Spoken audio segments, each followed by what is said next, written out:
mic'd up with Mikie Mahtook. Got the boys in. I got Lloyd. We got Mitch. We got Jackie Boyd. He tried to jump up and he might have knocked it in. Good timing. Let's go. What a start to the Monday. I mean, I'm from Lafayette. My boys will come in and say, oh, God. So me and Joe on the ground. I got Joe in the headlock. And he's sitting there.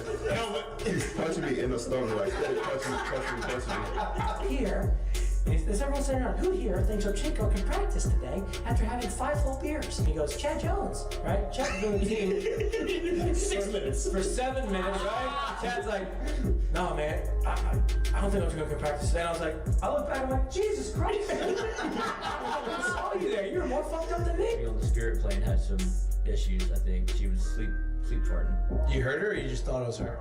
I sat right next to her. I smelled it. Whoa. What was that? Time for Good the show.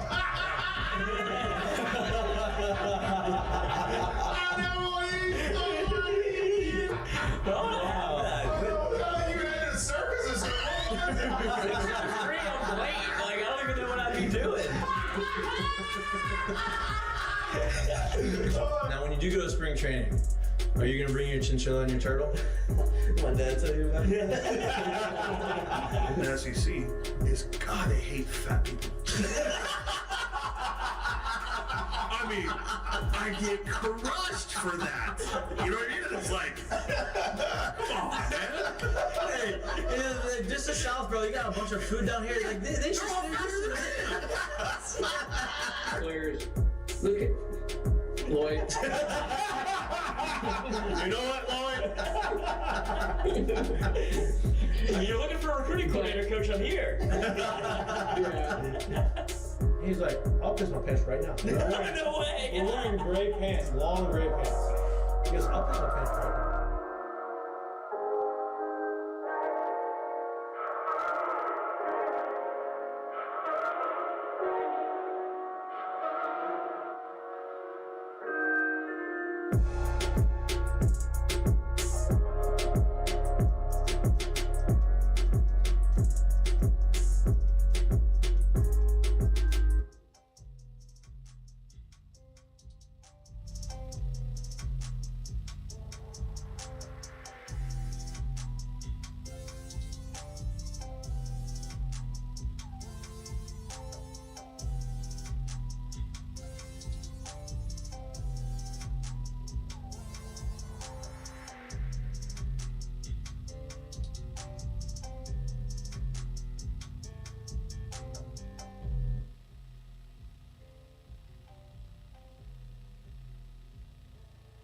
Hello.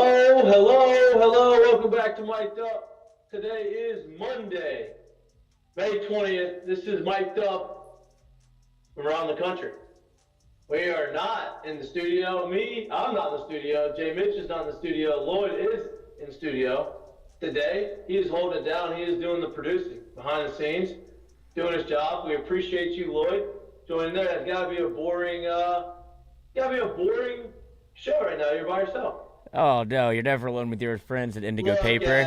Yeah, Indigo Paper. Listen, Look, I'm rosy colored. Got a little golf tan this weekend. Like you said, you're Indigo Papers. Here's the deal. Hey, Lloyd's just back there. They're just ventriloquist right now, just really working this thing. Marionette. Lloyd changed the camera, gave himself a different camera angle today too, because we're not in there. He didn't camera. Bro, you think I just used one? I got them all. I got this one. Ooh. I got this one. Look at that. Anywhere you want me, cuz. Hey, I like it. He's holding it down at Indigo Papers. We got a big show for you today. A lot to talk about. Obviously, LSU baseball did. We've been wanting them to do all year. Backs against the wall, had to have it weekend, and they got it. They went and got it. A lot of big time performers throughout the course of the weekend. Their focus now, we're going to talk a little bit about that, but their focus now is at the SEC tournament. They got there yesterday. They play tomorrow on one of the Tuesday games against Georgia, who is a tough game in of itself. We're going to get to that, but before we get to that, let's run through these Heineken headlines. SEC softball sweeps their regional. They're in the number 8 They go to Stanford to play in their super regional. Kim Mulkey hires legend Seimone Augustus to be part of their basketball staff. I feel like that's a big move for the Lady Tigers. Tommy White wins SEC Player of the Week last week and follows that up with the SEC. I guess the SEC awards came out, like all conference teams came out. Tommy White, second team. Luke Holman, second team. I think who's that? Griffin Herring. Griffin Herring, second team. Ashton Larson and Milan, both freshmen, all SEC. So big year for the boys. They're starting to peak. They're starting to hit their stride right now at the best time of the season. They go out last week and sweep Ole Miss at home. Ole Miss was in a situation where they kind of needed to win. Ole Miss won 2 of the 3. They probably would have put themselves in a position to be in the postseason. Instead, LSU goes out there, sweeps, put themselves in a spot where, hey, we're 13-17, not as good as we want to be in the SEC. RPI, I believe, is in the 20s. Somebody can correct me if I'm wrong on that. I'm not 100% sure. But they go into the SEC tournament with an opportunity to bolster their resume going into the postseason. So, for me, seeing what they did, obviously you watched the Friday night game, or the Thursday night game. Gage Jump's been doing what Gage Jump's been doing the last 6 weeks. Pitched his ass off. He got to the 6th inning. Obviously, they had a rain delay. LSU went out there, did what they did. Bullpen came in, kept the game where it needed to be. Boom, W, move on to the next game, did everything he needed to do. Game 2, Luke Holman was just as good as Gage Jump was in game 1, right? Bullpen came in there. I believe the final score of that game was 4-2. LSU wins the series after this on the Friday game. Then you go to Sunday, or the third game of the series, and LSU is in a situation where they've been in a few times, and they just haven't been able to get over the hump there. And it was the Johnny Holstaff again, and the offense came out banging, right? Scored a couple runs. Braswell had a big two RBI single to get it 4-0. And Tommy White, the man who's been as hot as they can be. I think he's got 20 home runs in his last 38 games or whatever it is. He hits the big grand slam to make it 8-0. They end up going on to win. I think it was 8-2 or whatever it was, to go on for the sweep. Huge sweep. Had to have it sweep. Jared, you watched the game. I know obviously we all watched the game. What did you see this weekend that you liked that was encouraging moving into this tournament? I feel like I've been saying this all year, and you would swear that my ass was a pitcher or something, but what they did on the mound this weekend is kind of what we thought we were going to get all year, and now it's kind of like what we've gotten the last back half of the SEC schedule, and that's the shit right there, that if they can continue to do this kind of thing going forward, this team's a completely different team, right? And I'm going to be honest with you, the first 4 teams are the first 4 teams, and they have those buys right here in this tournament. Of the next best teams, this is the one that I like the matchup with the most, if I'm being completely honest, right? If you're going to have this matchup, I think it's a good one. We can get into why later, but I think they match up well with this team. But when you watch them play and they're starting to get these big hits, right? Like we just said, Tommy White, we get the bases loaded and Tommy's doing the backside thing, right? Like he's not even pulling balls in this. Great bat flip.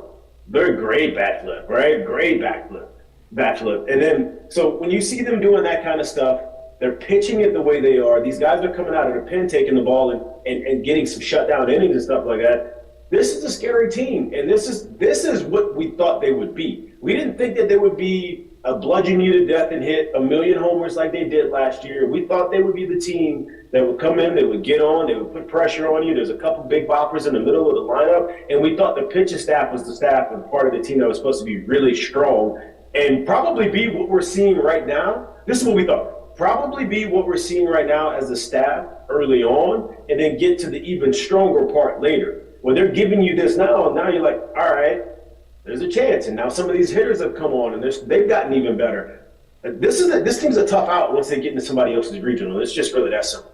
And we talked about that, right? We said that if LSU continues to play or reaches even somewhat of the potential that everybody thought they had before the season started, that once postseason play started, if they made it to postseason play, they are going to be a team that nobody wants to see in their regional, and it seems like they are playing that way. Now, they go and continue to play good baseball, make a run through the SEC tournament, right? Let's say they make it to the semis or make it to the finals, or let's say they win it. Right now, they put themselves in a position. They're not going to host. Obviously, that's not going to happen. But they put themselves in a position to be a really high 2 seed and get put in a more favorable regional. And I'm interested to see what they do tomorrow. Right? They haven't come out with the starting pitcher. Right? Tomorrow, I don't believe that Jay has announced that. Lloyd has. No, nothing that I've seen yet. What I do have, though, is the D1 baseball graphic that was released today, and they have LSU going to Stillwater as a 3 seed, Oklahoma State. Wow. Closer than you ever thought? That's it. That's we go back to that. Did you? Yeah, you saw that. You saw that team that was in there. Yeah, go back to that. Oh, you can't see it? Nope, there you go. Now I can. Oklahoma State, and Dallas Baptist, LSU, and then the Lamar, our boy, the playing Willie D's. That's our guy, Will Davis. That team's playing well too. That's a tough regional right there. But that is a tough regional. I would imagine that things could continue to get better through the course of this SEC tournament. Before we get into this tournament, what we want to see tomorrow and the challenges that Georgia gives LSU. Lloyd, I want you to give us your take. Did you watch the games this weekend? I did. I gave Jay Johnson my word. I was there for 2 of the 3, undefeated. So then I had to go. Which two? So you went to 2 and you said, you know what, I'm not going to finish this thing off. I had prior obligations, Jared. You have asked. He got complacent. No, I had to. I had previous obligations. My schedule was already booked. I had to go caddy. Took that also. 68. We're on to the next round. We'll be at Country Club of Louisiana. They can't keep me out. I have to go. I was on the bag for that on Sunday, but I watched it in the cart on Saturday. Yep. For the practice round. I was watching that. Saw the Tommy White Grand Slam. I was like, finally, the offense that you need to show up on a Game 3 is here with one big swing. And Mikey, you've been preaching this for how long? You're like, I've been saying that. This is you talking. That. Well, Tommy White's good. He's been playing great, but I'm waiting for him to get HOT hot, like nuclear hot. And I think you saw that this weekend where it was the Tommy White show, and there was some reports from Koki Riley, who was obviously like with the team, and he said he's just been in a great mood all week. I don't know if that's the senior day or maybe they're finally playing like this brand of baseball. He's like, all right, we can win like this. And for him, he said the attitude kind of trickled down throughout the locker room, and you could see that. I mean, he finally hit the Tommy for once. You got to see the old school celebration come out after the Grand Slam. But more importantly, I think the way that they were set up to have to win on that Game 3 on that Saturday, and then the way that they did it, where it's like you haven't seen an offense on a Game 3 yet this year, and they explode for 9 runs. And coming around to the 7th inning, you were hoping they could 10-run them. And that's where LSU was. That's how hot the offense was. So that was great to see on a must-win game, had to have it. Your biggest player steps up in the biggest moments. No doubt. And here's the deal. Not only did Tommy step up, right, obviously at the Grand Slam, but other guys. And Jarrett, as much as I've been preaching, the stars are going to have to star, like Tommy's going to have to do what he needs to do, he's going to score runs. Yeah, look, they've pitched him tough. Guys haven't really been on base. The few times that they've been on base, maybe he's put a lot of pressure on himself to drive him in, and he hasn't done it as much as we would have liked him to do. As much as I've preached that, Jared's been on the other side of it. Obviously, Tommy needs to do Tommy things. But Jared said, hey, the other guys have got to get on base and give him opportunities to drive them in. And they did that this weekend as well, which I was super excited to see, obviously. You know, you had Braswell had a good weekend. He was driving guys in. Pearson had some big moments. You had guys getting on base. You had guys doing things that it was complimentary baseball. And then that gives the opportunities for the stars to do the things that they need to do. And then the pitching staff. I mean, you can't talk enough about what they did this weekend because, look, Ole Miss, are they the most explosive offense in the SEC? No. But they have been playing really good baseball. They just took 2 out of 3 from Texas A&M and scored some runs, right? They did the things they needed to do. The pitching staff for 3 straight weekends has gone in there and has held down offenses for the most part.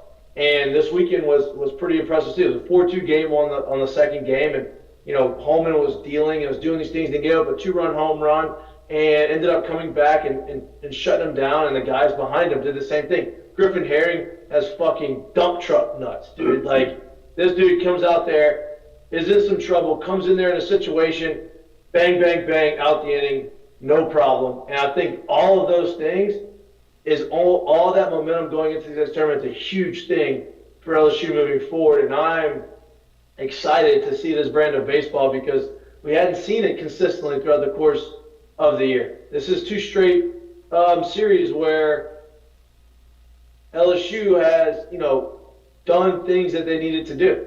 And go ahead.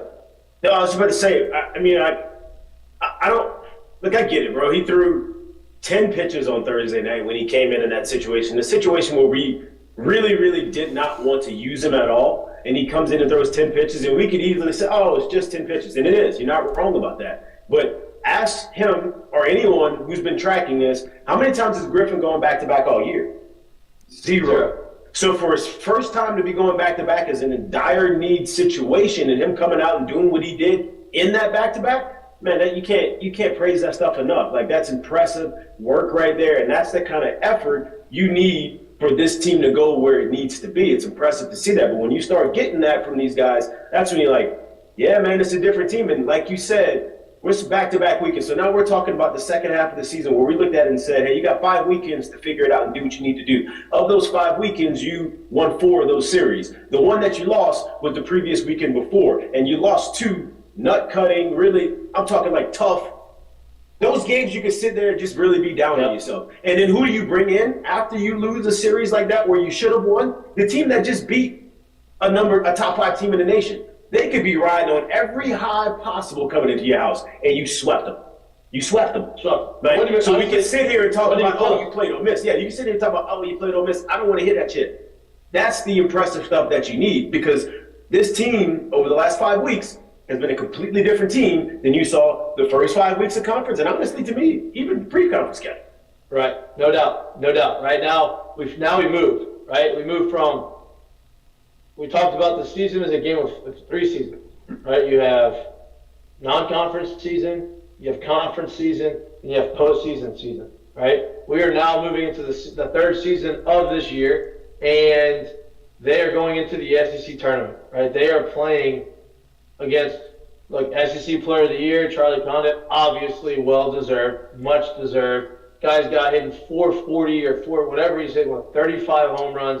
And listen, I had to double check. I was like, he's slugging over 1,000. Over 1,000. Not OPS over 1,000. He's slugging over 1,000. I think he's got 20+ doubles as well. Like, it's crazy what this man has done this year. His OPS is probably 1,700 or something crazy. I don't even know. 1,600. I don't know what his on base percentage is. But they go and they play Georgia game 1.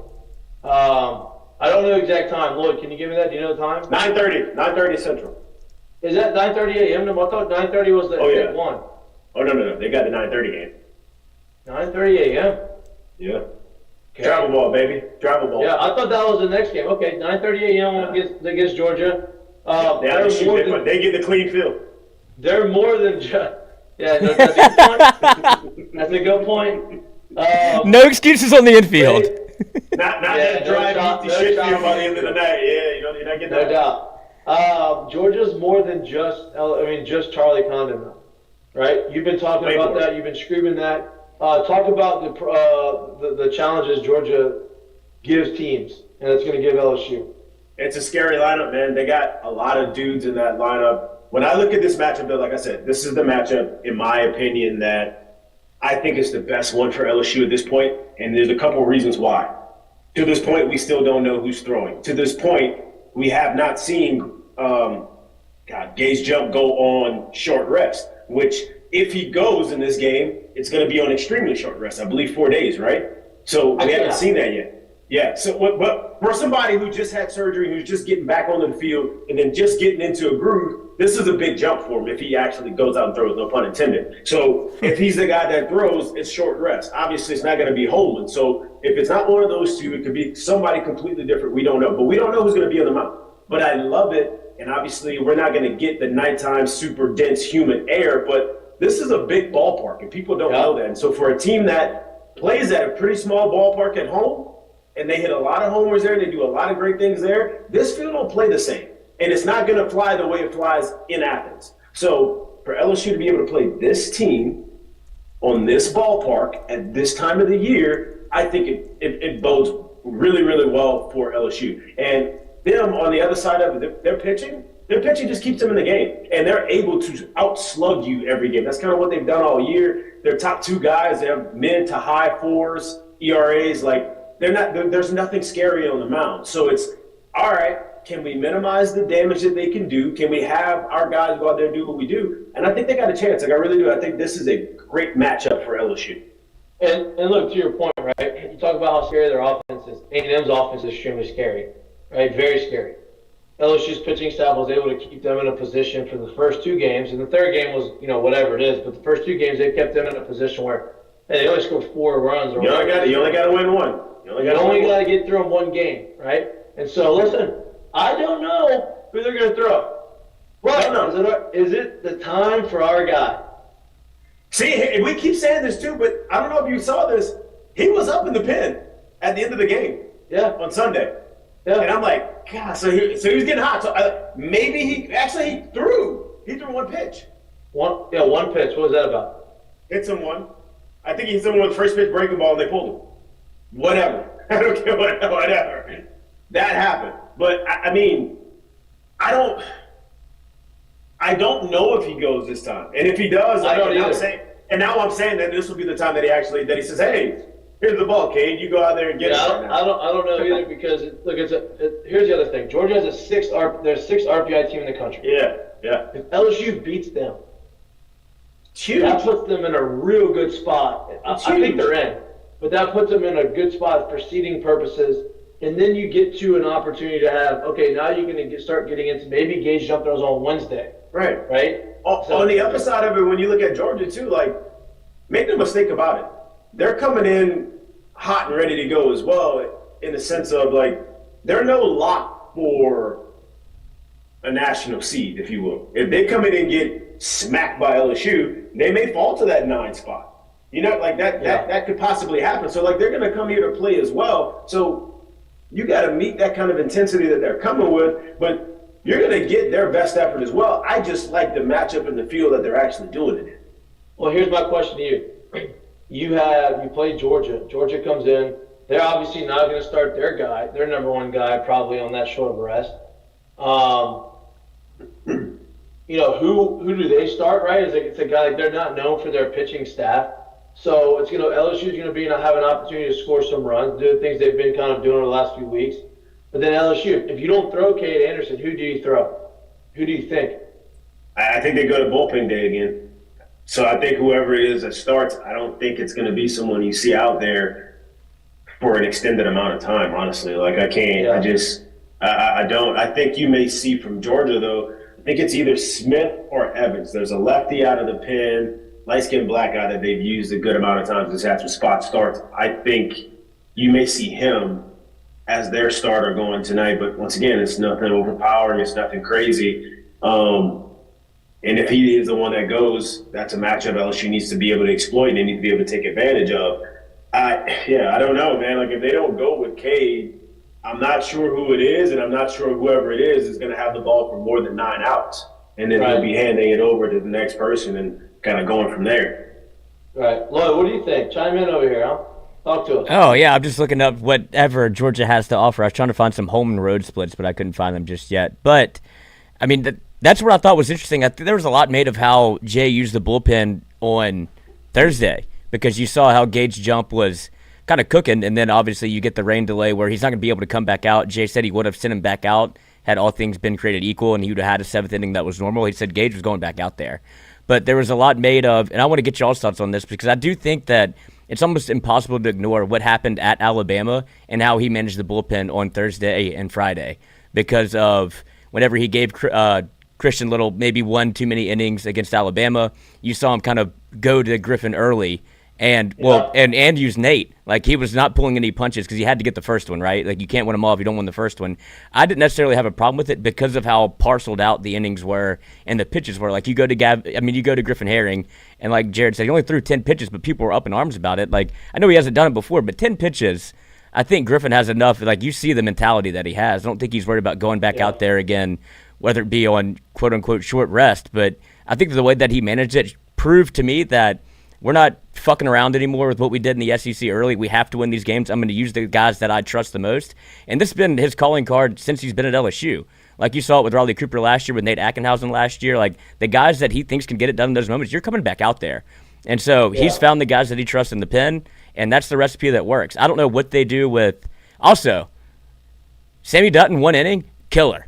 Like just a 1 inning guy. Yeah. And so you have it. That's another sidebar name for who may actually get the ball started. Yeah, but just 1 inning. Do it again. Yeah, just give me 1 inning from him. Because that's you've seen him whenever he's gone through the lineup, not even through the lineup, but gone back out on the bump, he just loses it. And so for him to like find out, hey, you got me for three outs and I'm good, then send me away.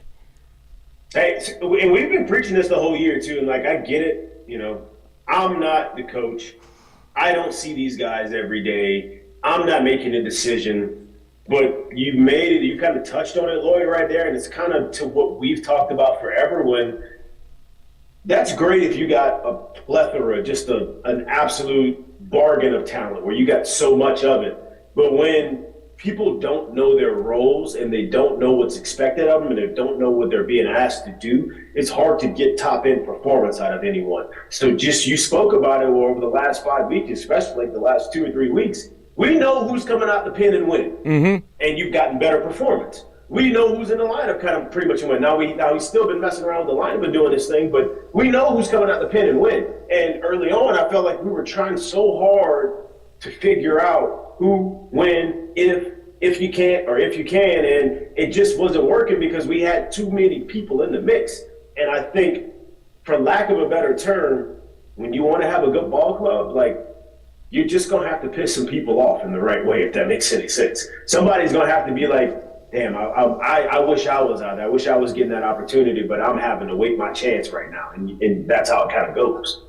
Yeah. I like, you know what I like is we talked about Griffin going back-to-back and Christian Little going back-to-back. And Jay hadn't done that all year. I like that, right? Like, and Jay mentioned last week on our show that he was comfortable throwing Griffin and Christian Little 2 games in a weekend. Now, he hasn't thrown them back-to-back, but now we go into postseason baseball. You haven't been wearing these guys out all year. Like, these guys are still relatively fresh coming in there, like you said, understanding their role at the bullpen, knowing who they are, knowing when they're probably going to come in, when the situation comes up. And now they've proven to you, hey, we can go back-to-back. I'm not going to expect them to go back-to-back every single weekend, right, for here on out. But now he knows he's got the ability to do that, and if he gets a day off in between, like I think that's a huge thing moving forward. Because here's the deal: if they're going to make a run, right, through this tournament, through regional, through the super regional, through Omaha, you are going to have either guys go back-to-back days like that, and you're going to have other guys step up on the mound and actually throw innings and long innings, extended innings, that they haven't done yet. Like, you're going to need Kate Anderson to go out there and pitch for you. You're going to need Ackenhausen to go 3 or 4 innings again. You're going to need Christian Little. Hey, I need you to go 2 today, and I need you to go 2 and 2 more the next day, right? You're going to need Griffin to do the same thing. So the fact that they've shown that they can be effective like that, makes me excited moving forward. Now, obviously, once you get through those first 2 guys, it's like, all right, how many? Who's feeling it? Who's feeling it today? What's that? Like, it's basically a game of hot potatoes. It's like, who's feeling it today? Who can I trust today? Because you'll see guys come out and throw maybe a third of an inning, and it's like, okay, get him out of there, like, to the next one. Because to his point, you got 10, and so if one's not working, like you've seen it with Guidry, where he goes out there, and if he loses the breaking ball early, he's like, all right, today's not your day. And you've seen it with, obviously, Christian Little has had his kind of woes when it's become, all right, he loses his release point, and you start seeing turn the carousel on, and it's like, all right, go get him. And so they have arms. That's not the problem. It's just a matter of who's going to be, like, have pitchability that day is what it feels like to me. Right.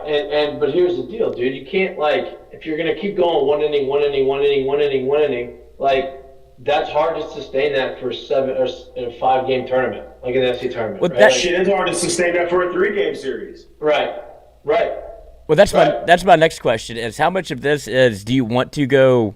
I don't know if LSU needs to win a game in the tournament, and that's really my question is, do you think they've solidified? 100%. 100% they need to win a game in the tournament. You don't maybe even 2. Yeah, I think that. I mean, you saw it. They're still a 3. Yeah, I mean, I think they're in. I think they're in the game of the tournament. But I think they do need to win a game because it's going to guarantee that they're in. Like, you don't want to leave. That's what I'm saying. That's what I'm saying. Like, you're not. It's 13 wins. Traditionally, that's been about a 40% chance, I think. It was 36 to 38. Yeah. So, like, I don't care where your RPI is right now. That's not a spot you want to sleep. You don't want to go home, lay your head on the bed at night, and lose game one, and the thing, and be like, "Oh yeah, I'm definitely in because I have a 38% chance to get in." No, you got to go win some ball games still. You have to go win a game, especially against a 6 RPI team. Again, especially a team like Georgia who's been hot, right? Exactly. Here's my deal: you win Georgia, you're in. Now, Lloyd, you asked, I think your question was kind of leading towards. Does it matter? Would you rather them not have to go and wear these guys out? Right? Is that kind of where you're leading to? Well, I was just saying, even if they, first of all, if they were to win tomorrow, like how much onus are they putting on winning tomorrow? Are you looking at somebody other than Johnny Holstaff, or is there like what Thatcher heard through 27 pitches? I don't know. That's a Thatcher. Maybe I forgot we haven't brought him up. Like, I don't know. Like, he got action. He threw. Yeah, you got an inning. I think what they're gonna do tomorrow is as much of what has been their most successful recipe recently. I think that's as much as you try to go to it, and then from there you keep trying to piece games together to get it done. Look, let's just tell the truth of it. You're not a national seed. You're not a host site. You're not gonna really do any of that stuff. So the best plan of action for you as a team is to start getting the mojo and just say, you know what? How many can we win? There's no saving. We don't have time to save any of that. You know, like whoever we're going to throw today is probably going to, if they don't throw Gage Jump tomorrow, then that means they're probably not going to try to throw him on short rest. So then you may get somewhat of a normal performance. Obviously he's not going to throw Luke Holman, so you may get somewhat of a normal performance. Everything going forward from tomorrow is how can we piece this thing together? Let's just keep trying to win. I think that's what because when a team that's, they're going to have to go on the road, you want them to build that love for it. You want them to build that being able to do it on the road and not just at home, and kind of take that into wherever the hell they got to go, because you don't know where it's going to be at this point, right? Well, you also want them to keep that momentum they've got going, right? Like they're playing. It's the best baseball they've played all year. So you go out there and you beat Georgia, and you let that momentum run to the next game, and all of a sudden you get to Gage Jump and Luke Holman and their normal rest, and they say, okay, we're going to throw you on your same thing, because here's the deal. You're not only just playing in the SEC tournament, you're playing for the regional after that, right? So you win the first game, you got to make sure your guys are ready, right? Like, you got to make sure your starters are ready for the regional play whenever for that next week. You don't want to go and say, oh, we're going to go and we're going to throw them on Saturday and Sunday and then play regional on Thursday, and you don't want to mess that up. So you put themselves in a position, you win tomorrow, and you play on Wednesday. Now, is he going to throw Gage on Wednesday? I don't know. If he does, fine, because you got a longer rest. But if you win tomorrow, you have a lot more of an opportunity to make a deeper run in the tournament. And the deeper the run you make, the better your seeding is going to be, and the more opportunities you're going to have to make that deeper run in the NCAA tournament. I mean, I'll be honest with you. Like, you're talking about tomorrow. I think you want to talk about setting yourself up and putting yourself in a good spot, in a better seeding spot, if you will. You beat a host team like Georgia, who's like going to be 6, right? Go beat them. But then you know how you also do it? You go ahead and advance to that next round, and you take on one of those top 4 seeds and you beat them as well. Now, I don't know what you do from there, but if you go do that, I promise you're in a better spot than what you'll be in if you just get bounced in the first game. I promise you'll be in there. No doubt. And you're allowing your guys to have work. Similar to last year, right? It's a different situation, but now you get through the Georgia game. Now the guys that you need to have work, which are Gage Jump and Holman, those guys, they're going to be able to get that because of double elimination after you get to that first round. So I can flip it back to you, and I can flip it back to you too, Lloyd, just to show you what these situations can do. If you remember, we pretty much went wire to wire as pretty much one of the number one team in 2009. When we got to the tournament, we lost game 1. And we played all the way through that tournament. Now, we could have easily – now, at that time, it wasn't – if you played in that playing game, you got bounced, you went home, you had to do double elimination. And I think it was even more games you had to win at that point. So we lost that first game, and we had to go through the double elimination part of the tournament to get to the championship, and won the championship. We threw the championship game with somebody that probably had less than 10 innings on the season. But my point to it is we didn't fold the tent and say, hey, let's just make sure we're good or what. Like, nah, dude, for teams, you want to be able to come here and roll and win. And if you remember that year correctly, within the last 3 weeks of the season, we got beat by Tennessee at home. We didn't play well there. We found a way to win other series, but it's not like we were playing our absolute best ball going into the tournament. So with the teams that's not doing that don't have a home seat locked up, hey, bro, go win. Go play ball and go win, because the more you play, the more you figure out that the closer you are to getting on a roll and going. Yep, no doubt. Yeah, I was you found stats? No, I was just interested more so in if you do win tomorrow, like where that kind of, how far do you want to go? Because I started to, the tournament starts on as far May 31st. I was just wondering from a pitching's perspective, if you do win and you start rolling in the tournament, then when do you start kind of looking at it and go, well, I don't want to have to use, I don't know how it plays out. Yeah, well, you're not going to overuse guys here, but to win this tournament, especially with a loss on the resume in the tournament, you're going to have guys that don't have a lot of time, has not thrown a lot, come up and step up big. That's just how it's going to be. We're not going to roll Griffin out there 3 games in a row, or ask him to throw 45 and come back and throw 30 the next day. That's not going to happen. But what's going to happen is guys that have not either done it or have not gotten a chance to do it all year, they got to start stepping up. And that's the only way you win this kind of tournament, especially out of a loser's bracket type of situation. Yeah, I was just, because obviously last year, like you mentioned it, it was a little bit different because you kind of knew who you were and knew what you were going to be. It was almost like, okay, we're in the tournament. I don't care what happens here. People will get some work. That's all good, but we're focused on regional. They knew who they had. This year it feels kind of the same, but a little bit different because of the situation we're in, where it feels like you may have to win one, but I don't think you do. But if they do win one, I wonder if that's where Jay starts implementing some sort of strategy to be like, all right, you get some people some work. I understand that. Maybe you see Thatcher start a game, or you see Kate Anderson start a game. Is that what the kind of territory you'd be in after you just get one against Georgia? Then, all right, now let's see who can go extended innings for a regional, a game 3 situation. No, I think your getting work is geared around winning. I want to win this game as well. Yeah, it's not just hey, if we win it, great. If not, we go home. I think your getting work in this situation is I need you to go out there and win me a ball game. I'm not putting you out there to get through 9. I'm putting you out there to get us to another 9, basically. Yeah, no doubt. I completely agree with that. I mean, it's a game-to-game thing. Not can't look at the big picture. You can't look at everything all at once, especially in the tournament. You got to look at, all right, what do we need to do to get through this one? We'll figure out the next one. But to Jay's point, I don't think you're not going to see him wear guys out, but you're going to see him throw the guys to win. Yeah. Yep. Offensively, they feel like they are finally starting. They've kind of gotten over that hump of scoring runs consistently, driving guys in. It's never going to be like it was last year. Obviously, I think everybody knows that. But, I mean, Tommy's got, 23 home runs, 24 home runs? Yep. Tommy's putting up numbers that are Tommy numbers, right? You have, Barry Jones has 20+. Here's the kicker to me. Travinsky has been struggling. Travinsky had a good weekend this weekend. He did and a good Saturday. Really good Saturday. And yes, a very good Saturday. So he is doing things. He had a big double. He is doing things where we've seen what he looks like when he is extremely hot. He hasn't had that. He hadn't had a stretch like that yet this year.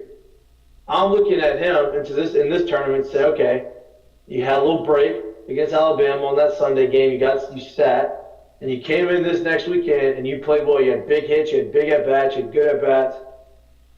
If he carries that on into this tournament, he gets hot, the lineup is a whole different animal.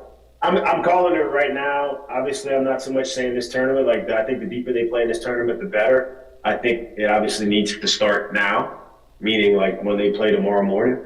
But the closer you can get Travinsky back to that Travinsky he was last year, I think the better Bear Jones will be, which obviously you'll get more of the same Tommy. This team will be in the Super Regional if you can get that back. Yeah. And everything that's been happening kind of, stays relatively the same. You know, you're still getting good pitching performance and other guys doing stuff. The closer you can get to that, this team will be in the Super Regional. What I'm looking for this weekend is, because obviously we just mentioned Travinsky and Bear Jones, is we got a sweep. The first time it happened all year, and I'm not going to sit here and say he went out and dominated the weekend at the plate, but he did have a good weekend at the plate.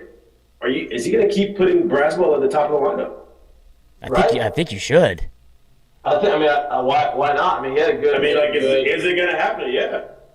You know, he did well. I mean, it was a sweat. They swept the weekend. He was on base. He was driving guys in. He was doing the things you wanted him to do up there. Like, why not? Yeah. You know, I mean, he's been very productive all year. Yeah, that's what I'm looking to see, if that continues to happen, if there's that kind of synergy and kind of gelling situation that he's going to allow to kind of just keep going that way. Lloyd, what do you want to see? Well, we've tried to play this game before where we try to predict what Jay Johnson does with the lineup, so I don't know if that's the method of the madness where we're going to figure it out, but like you said, we're not talking about lineup. We're just talking about what are we going to see. Jared said he wants to see if he does stay at the top line because he played well. I want to see if Travinsky continue to the hot hitting and get real hot like he did last year. What do you want to see? I would like to see, after a brutal weekend for the boy Bear Jones, I'd like to see him get back on track because it kind of fell back into some of the old habits that you saw from him last year, where it was a lot of swing and miss, a lot of chasing breaking balls, a lot of kind of guessing at the plate, where every game up to that point it looked like you still were very confident in him when he had an 0-2 count that he could battle back. He did battle one where he got down 0-2 and worked a walk, but that was kind of the highlight of his weekend, really. But that's also why I mentioned the Travinsky's part, because I don't think people realize it. I think the number was going into the weekend, Travinsky was 1 for his last 22. Yeah. So the guy behind Bears 1 for his last 22. You're out of your damn mind if you think I'm not going to just spin him breaking balls until he spins himself back into the dugout. Right.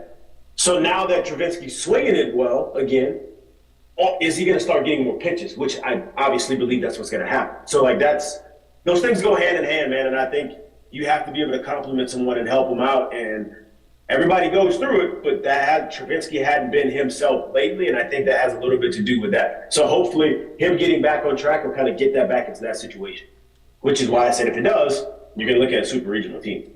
No doubt.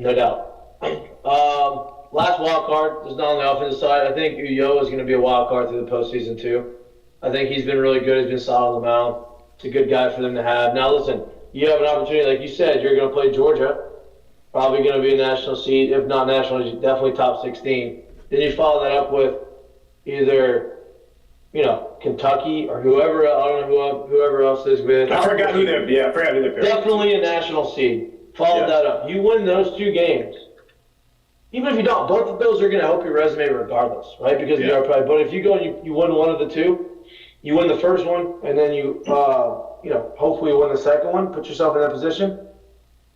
You're now in a position where you're in position A. You're going to be able to potentially go 1 the SC tournament, and 2, I think you're going to end up being a 2 seed in the tournament, in the NCAA tournament.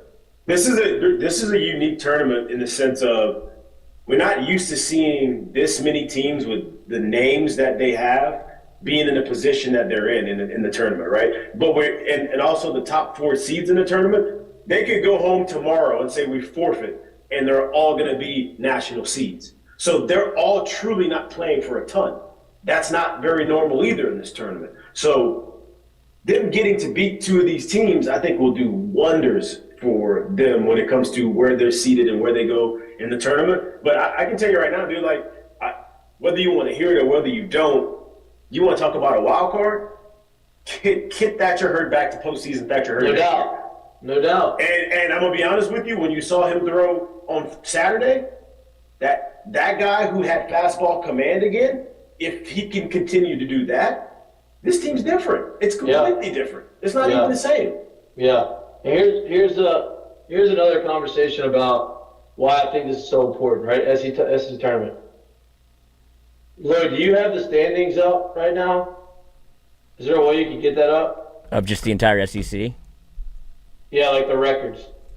Yeah, I can get that. Hold on. I mean, off the top of my head, I'll tell you this. Alabama's 13-17. LSU's 13-17. Florida's 13-17. Vanderbilt's 13-17. South Carolina's 13-17. All right, so that's 5. And Ole Miss has got 12. They're 13-7. Ole Miss has got 12, right? But out of those 13-17 teams, South Carolina is the only team that LSU has not played. The other 3 teams have beaten LSU. So now Florida's record is going to probably be, one of the reasons why they may not get in. I think they're in because their RBI is super high, and to be able to have an at-large bid, they just need to be over 500. And then winning that series at Georgia, I think, puts them in, no doubt. Because their RBI is so high. I think it's top 5 in the country. And so my point in saying that is LSU wins against Georgia, that's a big jump for them. If they don't, then you look at it and you're like, damn, LSU's 13-17. Look at all these other teams that are at 13. I think they're in over South Carolina, but like all the other ones, you look at them and you're like, damn, they beat LSU. That's exactly why I bring up. I think they need to win 2 to be a lock for sure. Because we don't know what these other teams are going to do in the first round. So if LSU's able to win 2, I think they're a lock in. Yeah. If they win 1, I think it's really good. I think they're in a much better spot than what they were coming into last weekend. But if they can win 2, I think they're for sure a lock in. Yeah, no doubt. Yeah, Florida's So RPI. 9:30. Florida's RPI is at 24. Florida's RPI is at 24.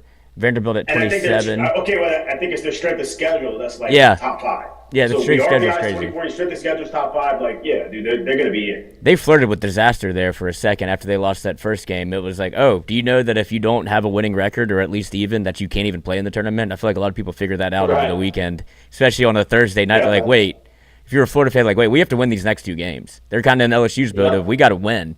And so kudos to them for being able to pull 2 out because I don't know if it helps or hurts LSU against Georgia, but it's certainly interesting to see Florida be able to get off up the mat, and now you run into a Georgia team that's lost 2 straight. Yeah, like Ole Miss was in the same situation too. Oh, yeah. Like Ole Miss, really for them to get in, they pretty much kind of got to go win the tournament for them to get in. Yeah.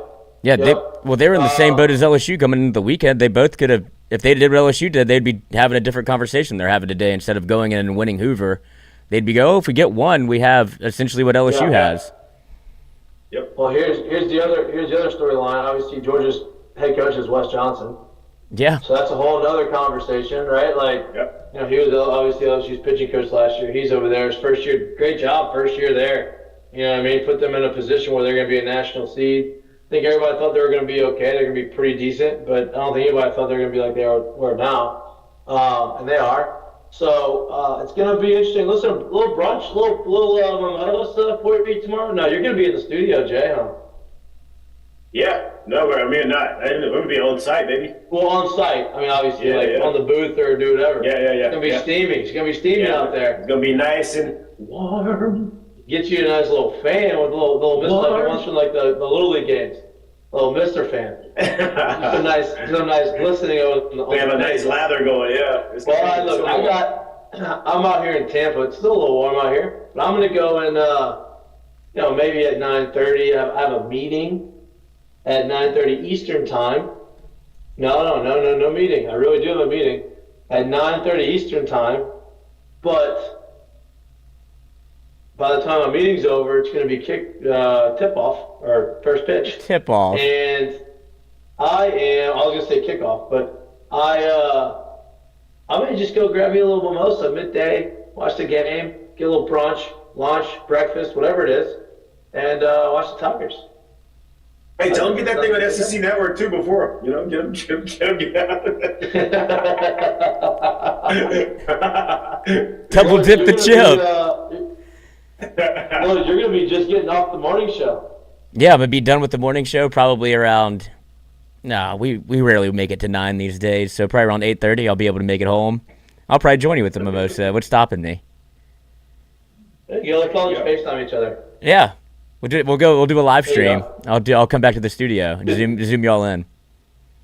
Hey, well, this could be on a curtain call, so I don't bring it up yet, but, well, I'll bring it up, whatever. Paul Skenes kind of figuring out the major league thing. That didn't take long, did it? He got the first game jitters out the way. Hey, do you remember last year? Look, this is not. He didn't just start doing this, obviously, in his second start in the major leagues. He's been doing it a lot in the minor leagues too. But remember last year when we talked about how he was so dominant with the damn fastball, and we're like, all right, sooner or later somebody's gonna start getting on the fastball, and then he started mixing in other pitches than just the fastball, right? Now he's pitching people so backwards that it's like crazy. We talked about it. We're like, hey man, like once he starts learning how to do that. Good luck, bro. And he's already. And not even learning. Once you start showing that he's doing that, right? Like, because you don't have to do it forever. You don't have to do it forever. Like he puts a month together, 2 months together, pitching backwards, and now people know he can do it. He don't even have to do it as much anymore. Right. Like, with the ability to go out there and do that so quickly into his not major league career, professional career, bro. Hey, this guy's a limit. He's throwing 100-mile two-seamers now. Like. This ball has not aged straight. That ain't fair, dog. Yeah, dude, he's pretty strong. Six innings, no hits, 11 punchies. Obviously, they're protecting him, right? They're gonna protect him from himself. They're not gonna overthrow him. 100 pitches in 6 innings, and then of course take him out next guy gives up a hit. But we had the joke of like, hey, what would you do against Paul Skenes right now? I go right now, like not me, playing a full season going in. I go, I'm either hitting the heater. 150 miles per hour off the bat, or I'm gonna look like a damn fool. Because that's about all I'm doing. Yeah, no doubt. I'm okay with it. Yep, dead red. I don't care about nothing else. Nothing. Dead red here. Yep, I'm gonna be okay. Yep, no doubt. That's all you can do. Because right now he's locating everything. And the umpire squeezed him. Squeezed him. I mean, he struggled with Paul. Yeah. Couldn't call the strikes. And Paul's used to having the challenges in minor league ball. He would just tap the head and get the call. Yeah. And he's over there just like, I guess he's got to wear these in pro ball. Yep. Yeah, no doubt. All right, game at 9:30 tomorrow. Predictions. Who's gonna pitch? I'm gonna predict I'm gonna go with let's go with the 8-6 ball game. LSU wins a thriller. How about that? I like that. Lloyd, 8-6 thriller. Lloyd, do you have the line on the game? Let's see if it came out yet, but I do like that 8. I was thinking something similar. I think LSU is going to be able to score, not just because of what I saw.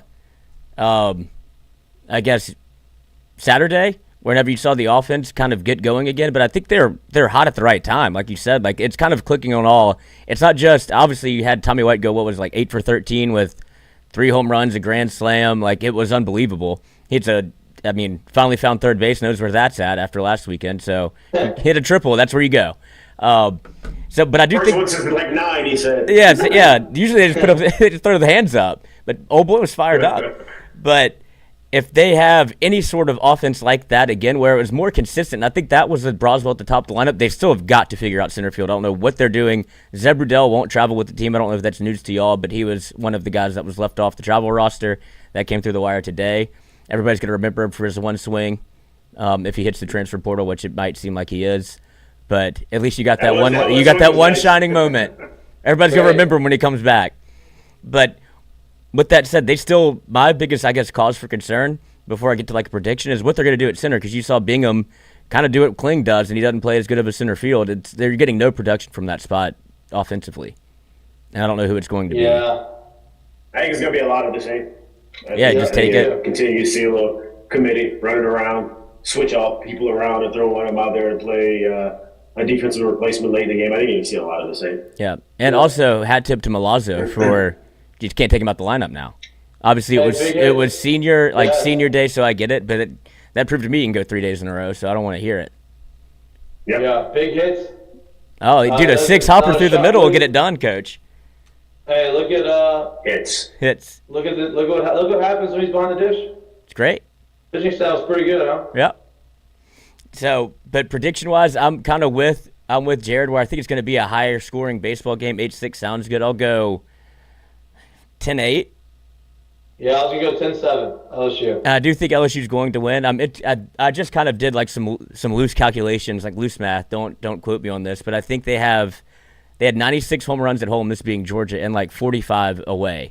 So obviously the home park plays a difference, and now going to a bigger ballpark at Hoover. But I still think they're able to you can't keep Condon down forever. I think he hit some balls that went well over. As far as wherever you want to put the fence, he hit it over it. So he still got pop. Right. But I think it'll be a 10-8 kind of ball game. I'm interested to see what LSU does with the pitching staff. I don't think you'll see Griff. I would love to see just pipe dream, double barrel, give me Thatcher, give me Cade back to back, and then let's see what we got here. Let's see how this ball game goes. Here's what I love. Perfect situation. I would love to see one of those guys start and go 6 innings. Yeah.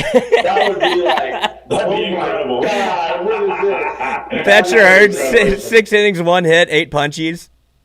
Could you imagine? Incredible. Ah, there he Could is. you imagine? That'd be, boy, it'd be buzzing over at LSU. LSU would be buzzing. Y'all want to know how beautiful of a game baseball is? It's so funny seeing stuff like this. In conference games this year, through 9 series in conference games, do y'all know what LSU's record was on Game 3? 1 and however many you play. Yeah, 1-8. And then if you even dated it back to the weekend before, they were 1-9 in their last 10 weekends on Game 3. And then you pick the last series, and you say, you know what? Let's go ahead. Finish it. Not only will we get a win on day 3, let's go ahead and get this sweep on day 3. Yeah, we're gonna win one finally. That was the most LSU. This ending of obviously if they make it to the tournament was standing, but I feel like they're in. That's the most LSU shit of all time. Like whether you're an athlete or you just go to school there, it's like when's that final due? Like to the buzzer, coach. All right, it's in. We're done. Yeah. Give me the C. I'm going to the next class. Like it was just all time. All you had to do was apply yourself. Yeah, and that's an addicting drug. Once you get away with it once, you do it for the rest of your life. Yep. Well, we're excited to watch it. Let's do quick seggies before we get out of here. You have a mistake of the day, Lloyd? I do. A mistake of the day goes to... Mistake of the day is brought to you by our friends at Doe's Eat Place. Doe's Eat Place, which could have profited quite a bit if they had a restaurant in New York. Because a New York law student spent $10,000 for a 2-week rehab to overcome her crippling cheese addiction. $10,000. A Manhattan law school student was so hooked on cheese she had to go to rehab to end her insatiable appetite for dairy. Adila Kohab said her Camera Bay cravings began during her junior year at New York University in spring 2018 when she binged almost daily on the cheapest bricks of white cheddar and parm she could find. I stopped by either Morton Williams or Whole Foods. I would just buy cheese. I would literally just eat a block of cheese with my hands. Often while sitting on the floor of her apartment. It was the only thing that would make me feel somewhat whole. The feta fiend said she devoured an estimated of 5.5 blocks of cheese per week. That's a block of cheese a day, Monday through Friday. $10,000. Oh, yeah. She was probably in a bond. Dude, her stomach. That stomach was in knots. Dude, just crippled. You got to sit through lecture? Oh, my goodness. Yeah, that's not it. That ain't what you want. I didn't know cheese could get you that way. That's a good one. Curtain calls, boys. You got them? I mean, I just couldn't imagine going to my parents and being like, I need $10,000 for cheese rehab. Yeah, they said fuck off. Figure it out. Don't buy cheese. Yeah. All right. Curtain calls brought to you by our friends at Assured Partners. Yeah. And me. Speaking of, I'm gonna lead it off. I'm gonna stay on this thing since we're on the LSU thing right here. Yep. If you didn't get a chance, Lloyd, I don't know if you could put it up. Maybe you should just put the link in the chat or whatever. But I thought it was actually really cool what LSU's video staff and social media staff did for the senior players, where their parents kind of made a video talking to them, kind of telling them what they meant to, I guess, them and the family of being able to watch them do what they do. It was pretty cool. I give a little curtain call out because I thought the video was really cool. Also, curtain call. You didn't get a chance to see it. It's on LSU's social media. Yeah, LSU baseball. Yeah. Curtain call to us because we kind of had that idea. Yeah. We did it last year. It was just a long form version. No doubt. We did the Father's Day version of it, but yeah. Yeah, exactly. That's what I'm saying. They just did part 2. I like it. Hey, people helping people. Yes, I do. This is an impending curtain call, or it could be a mistake of the day, after this Blue Jays fan took an absolute missile off the face and was not 110 miles off the bat, was not able to even get the foul ball back because the lady that grabbed it after she got donged left early, so she didn't get the ball. Now she's pleading with the Blue Jays to help her either get a ball or something, just help her out a little bit because she stayed the whole game. Wanted to show her support for the Blue Jays, but that is a not, cuz So hopefully that's a hematoma, coach. Yeah. That's not a knot. That's tough right that's there. a berth. That's tough. So hopefully the Blue Jays do the right thing, get Hooker up. It's the middle of Yeah. the middle of May. Hey, troopers, stay the rest of the game too. Yeah. No doubt. No, die hard right there. Those Canadians are tough. The Paul Skenes stuff. we mentioned the Paul Skenes earlier. Obviously, that's one of them. But for me, I think it's really cool. Kim Mulkey and women's basketball brought back Seimone Augustus. I think that's going to be great for them in the future. Obviously, with recruits, and Simone's one of the all-time greatest basketball players to come through, men or women, through LSU. Obviously, she's got through the women's game. Yeah, in general. So, Kirk called LSU for doing that. Kirk called for Seimone being back there. Obviously, she has her statue, which is pretty cool. So it's great. But that's all we got today for you. We appreciate y'all. We love y'all. We'll be back live on Wednesday. We're going to recap we're going to talk about the Wednesday stuff. We may not be live. We're going to have a show somehow. Figure it out. Jay's been doing some work. We'll figure it out with his schedule. We'll figure it out. But we're going to recap the game tomorrow. LSU obviously plays tomorrow, 9:30 a.m. Central Time. Tune in, watch them in the morning, watch it at work, put it on your phone, whatever you got to do. But we'll be back on Wednesday to recap it. We love y'all. We appreciate y'all. Enjoy the rest of your Monday, and we'll see you on Wednesday. Peace.